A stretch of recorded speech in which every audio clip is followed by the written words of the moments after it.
जम्मू कश्मीर के उप मुख्यमंत्री सुरिंदर चौधरी ने पीर पंजाल और चिनाब घाटी को अलग प्रशासनिक संभाग डिविजनल स्टेटस देने की महबूबा मुफ्ती की मांग पर तीखा पलटवार किया है। पीडीपी प्रमुख पर सीधा हमला बोलते हुए उप मुख्यमंत्री ने गंभीर आरोप लगाया कि महबूबा मुफ्ती जैसे नेता दरअसल आईएसआई इसी के एजेंडे पर काम कर रहे हैं। उन्होंने स्पष्ट शब्दों में कहा कि नेशनल कॉन्फ्रेंस ऐसी विभाजनकारी ताकतों को कभी सफल नहीं होने देगी और जम्मू कश्मीर को सांप्रदायिक आधार पर बांटने की हर कोशिश को पूरी तरह से नाकाम कर दिया जाएगा। चौधरी ने वर्तमान परिस्थितियों का हवाला देते हुए कहा कि जम्मू कश्मीर इस समय बेहद कठिन और संवेदनशील दौर से गुजर रहा है और आज की सबसे बड़ी जरूरत क्षेत्रीय या सांप्रदायिक बंटवारा नहीं बल्कि आपसी एकजुटता है। जो मेरे लीडर ने कहा है वो बात जो है वो एक बात उन्होंने अपने तजुर्बे से कही, एक्सपीरियंस से कही है। इसलिए जम्मू कश्मीर ने आगे बहुत विभाजन देख लिए। जम्मू कश्मीर ने आगे इन 11 सालों में बहुत नुकसान खाया। पहला नुकसान तब खाया जब बीजेपी और पीडीपी का अलायंस हुआ। दूसरा नुकसान तब खाया जब पीडीपी ने मिल के पूरा सहयोग बीजेपी को दिया और इस जम्मू कश्मीर के हिस्से कराए, जहां लद्दाख अलग कराया और जम्मू कश्मीर का जो स्टेटस था, जो महाराजा गुलाब सिंह ने स्टेट को बनाया था, जो महाराजा हरि सिंह ने बनाया था, जो शेर कश्मीर शेख अब्दुल्ला साहब ने स्टेट को बनाया था, उस स्टेट को तोड़ा और आज एक यूटी बना दी। वो स्टेट जो आज में उसकी डिमांडें हैं, उसके लिए मुश्किलें हैं, उसकी मुसीबतें हैं, बराबर वो स्टेट के बराबर है, लेकिन दर्जा यूटी का है, फंडिंग यूटी की है, इसलिए मुश्किलें हैं।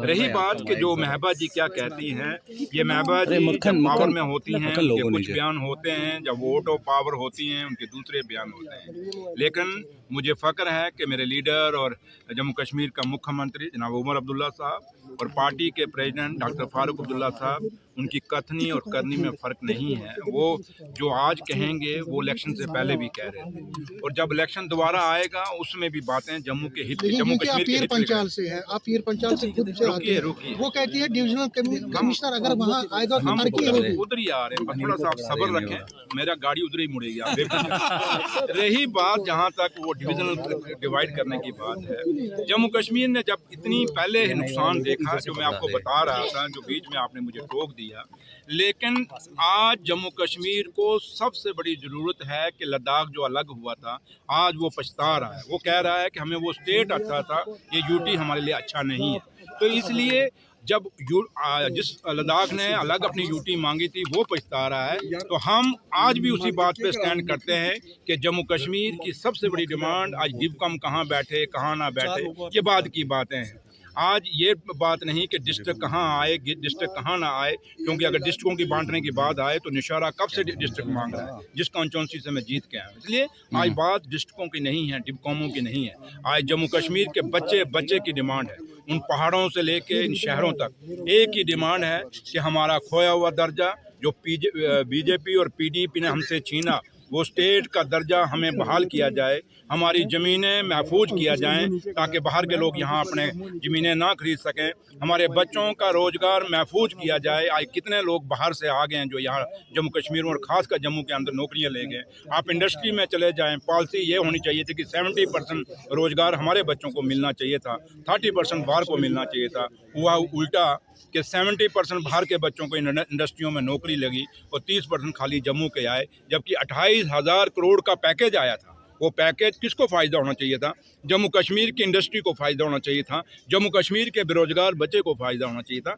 इसलिए मुद्दे आज हो रहे हैं क्योंकि बच्चा घर बच्चा बेरोज़गार है। उस बाप को पूछो, वो जो बाप एक दिहाड़ी लगा के पाई जोड़ के अपने बच्चे को पोस्ट ग्रेजुएट किया, उसने इंजीनियरिंग की डिग्री कराई, उसने उसको डॉक्टर बनाया, उस बाप ने बड़ी मुश्किल से अपने बच्चे को ग्रेजुएट किया या 12वीं पास की, वो पहाड़ों के दूर दराज इलाकों में रहने वाला वो बाप, वो माँ अपने बच्चे के रोज़गार को मांग रही है। ये रोज़गार तभी हो सकता है जब स्टेट का दर्जा मिलेगा। तो इसलिए जब तक फंडिंग नहीं आती, तब तक स्टेट के लेवल की फंडिंग नहीं आती, तब तक ये उन्होंने शेख अब्दुल्ला की बात की। उन्होंने कहा कि शेख अब्दुल्ला जेल गए थे क्योंकि वो डिक्सन प्लान के लिए कह रहे थे, वो उसी के चलते उन्होंने डिमांड की थी।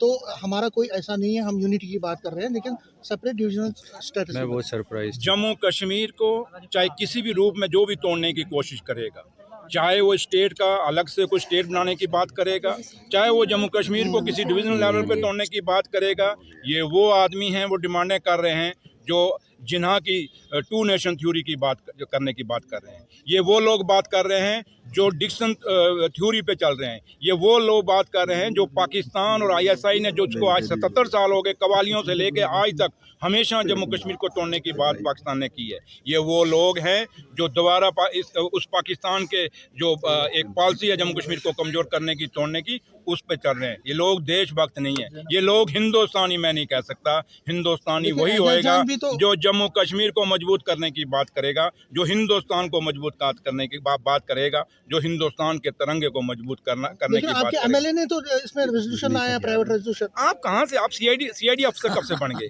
आप एक पत्रकार हैं, पत्रकार का बात करिए। आप जो जब हाउस में आएगा तब बात की जाएगी। उसका मतलब वो भी एंटी है। मुझे बताओ, मैंने वहाँ कौन कौन सी ग्रांटें पेश करनी है, बता दो मुझे। तो मैंने क्या क्या वहाँ अनाउंस करना है PWD को।